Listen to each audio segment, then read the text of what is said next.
Et les cousins et les cousines françaises, apparemment, selon les statistiques de YouTube, 13% d'entre vous écoutez mes vidéos.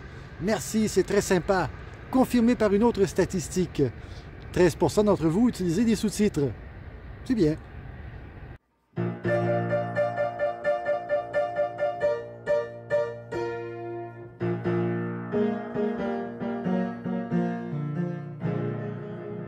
Chers téléspectateurs, je suis Jerry Lauzon et bienvenue à Nomadisme Expérimental. Aujourd'hui, je vais faire quelques suivis sur la vidéo d'avant concernant ma nuit passée à Québec. Et aussi, on va parler d'une enseigne qui a apparu à Cowansville qui n'est pas conforme et je vais expliquer pourquoi. Alors, mais on va commencer avec quelques suivis. J'ai eu beaucoup de commentaires, beaucoup de questions, beaucoup de communications à propos de la nuit que j'ai passée la semaine dernière à Québec sans être branché. Premièrement, je suis branché.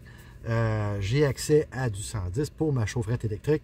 Alors, stressez-vous pas, c'est pas un changement de programme. Je suis encore installé comme ça, puis tout va bien.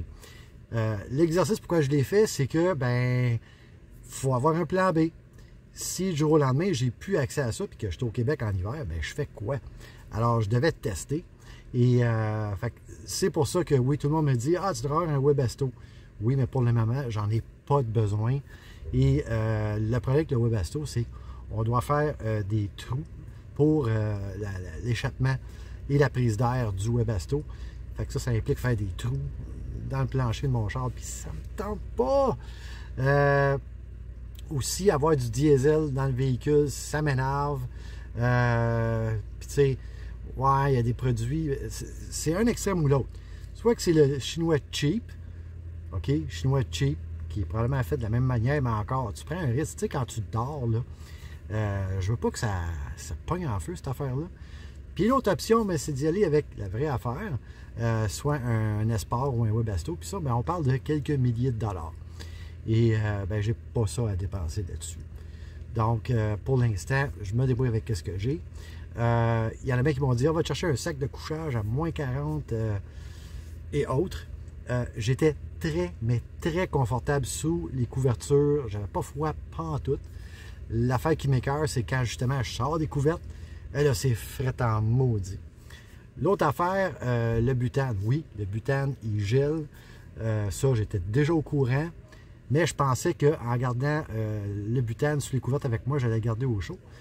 Puis ça a fonctionné jusqu'à un certain point, mais il faisait pas assez chaud dans la vanne ou le poêle avait pris trop de froid, puis ça n'a pas fonctionné. Alors, mon petit réchaud avec le bel que je rajoute sur le poêle au butane, c'est excellent pour printemps, automne, mais zéro pour l'hiver. Zéro puis une barre. Puis l'autre affaire, ben, il y en a qui m'ont dit, parce que j'avais parti le véhicule pour utiliser le chauffage du véhicule. Puis il y en a qui m'ont dit, ben là, c'est pour perdre ta chaleur à terre, passe un tuyau en dessous des bancs avec une fan, puis tout. Non. Ce que je fais, c'est que j'envoie l'air vers le pare-brise. J'enlève, parce que ma division entre le poste de pilotage et la cabine est en deux parties. La couverte que j'ai toujours pas changée en passant, je n'avais pas fait la vidéo, ça s'en vient. Et en haut, complètement, j'ai un bout en styromousse recouvert de couverte de déménagement. Mais ce que je fais, c'est que je l'enlève. L'air chaud part du pare-brise, monte au plafond et à l'autre bout, j'ai mon ventilateur qui renvoie l'air par en bas. Alors, il y a une circulation qui se fait sans problème, fait qu'il n'y a pas vraiment de perte. Puis d'ailleurs, quand j'embarquais dedans le lendemain matin, bien, au pied, c'était froid. Donc, mon système fonctionne quand le véhicule marche. L'autre inquiétude, bien entendu, c'est au niveau du monoxyde de carbone. Alors, je dors jamais avec une flamme ouverte dans le véhicule. Et même quand je suis réveillé et que la flamme fonctionne, ben j'ai une fenêtre ouverte. Non, je n'avais pas de détecteur de monoxyde de carbone, mais j'ai un téléspectateur qui demande de rester anonyme, qui m'a donné une unité. Merci beaucoup, très apprécié. Alors ça va être installé à côté de mon oreiller où je pose ma tête pour dormir. C'est la meilleure place. Parce que s'il y a du monoxyde de carbone rendu là, ben, je vais le mettre un petit peu plus haut peut-être. Mais ça ne donne rien de le mettre à l'autre bout ou à mes pieds. Je vais le savoir à ma tête si jamais il y a un problème. Alors, Si jamais je prie pour laisser rouler le véhicule, mais là, je peux le faire. Il peut rouler toute la nuit pendant que je dors et le détecteur de monoxyde de carbone va être en fonction. Il l'est déjà d'ailleurs. D'autres petits suivis, la rouille. J'ai fait une vidéo là, au début de l'automne, je pense, sur comment réparer la rouille sur le véhicule. J'ai pris la peine de faire le tour et de regarder si mon affaire tient. Et à date, ça tient très bien. D'ailleurs, si vous regardez dans les images, là, il y a du calcium sur le char. Ça fait un bout qu'il y en a. Ça doit faire un mois que je ne l'ai pas lavé. Justement parce que je voulais tester mes réparations. Et à date, ça a l'air à fonctionner. Donc, d'ailleurs, si vous voulez voir mes autres vidéos, cliquez sur ma chaîne et cliquez sur l'onglet vidéo. Vous allez à toutes les avoir au grand complet. Parce que si vous restez dans l'accueil, vous allez juste avoir les vidéos, quelques vidéos que YouTube pense qui roulent plus. Donc, si vous voulez toutes les voir, allez sur l'onglet vidéo et déboulez jusqu'en bas. Il y a même un petit stock que j'ai fait avant de faire des vidéos sur la van life. Autre chose, je vais... j'ai retourné dans mes blogs, parce que j'ai déjà écrit un blog. Pour ceux que ça intéresse, c'est le Ninja Gris, la suite sur Blogspot. Je vais mettre ici là, le lien. Si ça vous tente d'aller lire ce que j'ai écrit. Je suis pas mal meilleur écrivain que je suis vidéaste. Et fait que c'est ça. Fait que là, on va passer au gros sujet. Donc, récemment, sur les réseaux sociaux, a apparu une enseigne qui a été apparemment installée quelque part à Cowansville. Je ne sais pas où, je ne sais pas pour quelle raison. Mais en regardant l'enseigne de mon expérience, parce que avant de vivre dans une vanne à temps plein, je faisais ceci, c'est-à-dire appliquer les règlements municipaux, plus spécifiquement le stationnement. J'étais également président du comité de circulation pour la ville où je travaillais.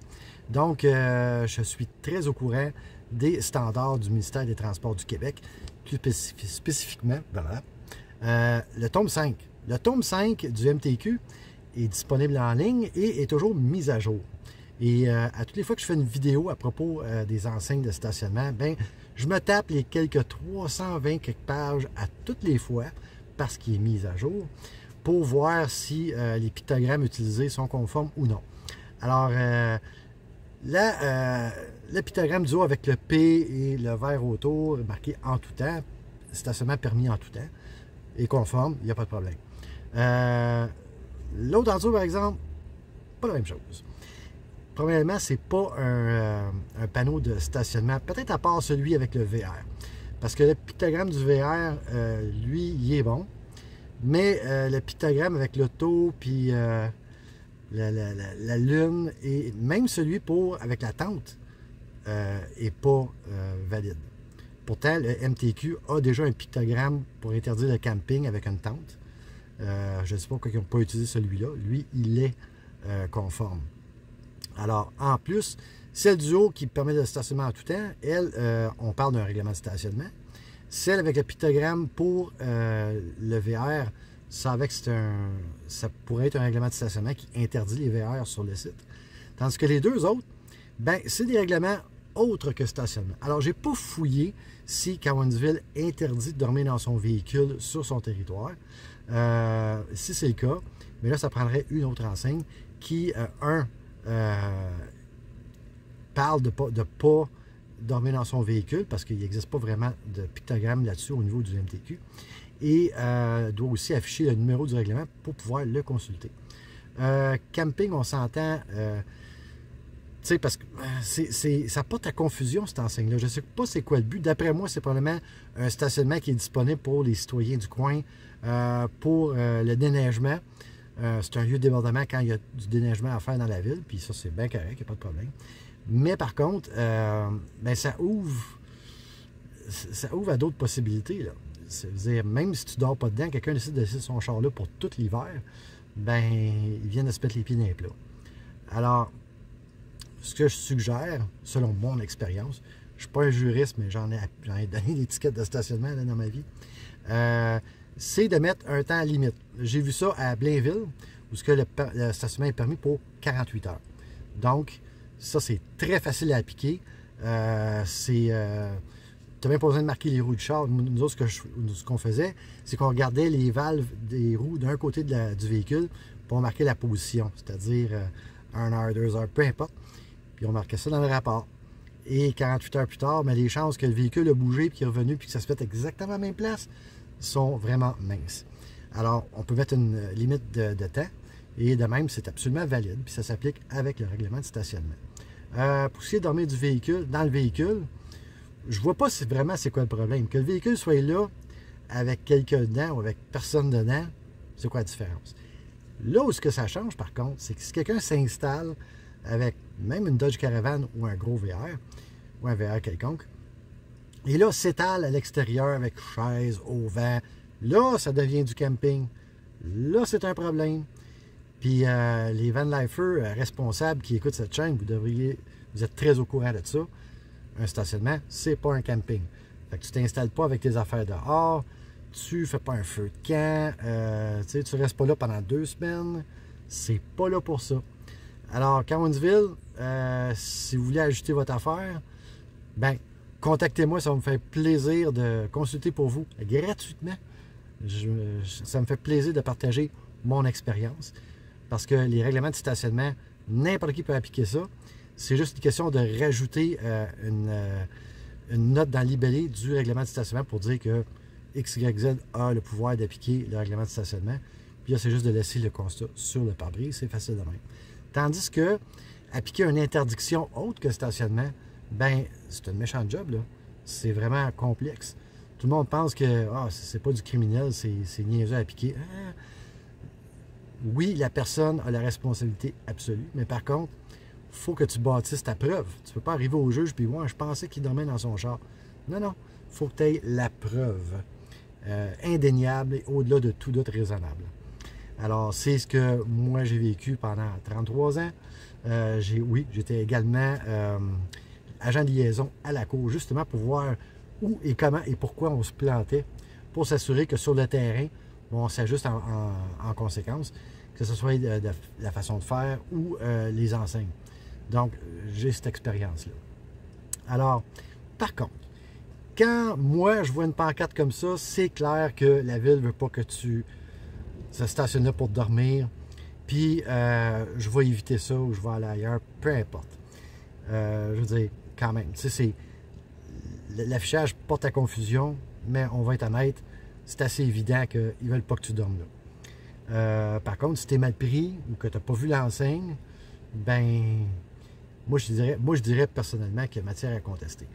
Mais là, c'est d'aller se prendre un avocat, puis lui va pouvoir mieux vous aider que moi. D'ailleurs, je ne peux pas vous aider là-dessus. Pas en tout, je ne peux pas dire tu vas en quoi que ça, tu vas gagner. Non, non, non, non, non. C'est pas garanti. Il n'y a pas de garantie dans la vie. Fait que faites affaire avec les professionnels. Alors, en gros, c'était ça. Hey, merci encore pour me suivre. Puis, on va vous revenir avec d'autres choses. Oui, il reste ma division de cabine à faire. J'ai pas eu le temps. Puis là, je m'en vais en congé pour Noël. Je vais voir. Il y a aussi la suite de comment améliorer votre photographie. Puis là, j'allais parler de la lumière. Ça aussi, ça s'en vient. J'ai pas oublié. Écoutez, gros merci pour votre soutien et prendre le temps de m'écouter. C'est vraiment cool, puis ça me fait plaisir de le faire. Et à tous ceux et celles qui m'invitent à travers le Québec, écoutez, je ne peux pas être partout en même temps. C'est très apprécié. Puis oui, si jamais je vais dans votre coin, moi vous signaler, on va s'organiser pour se voir. Sur ce, ben, bonne route, puis au prochain. Bye!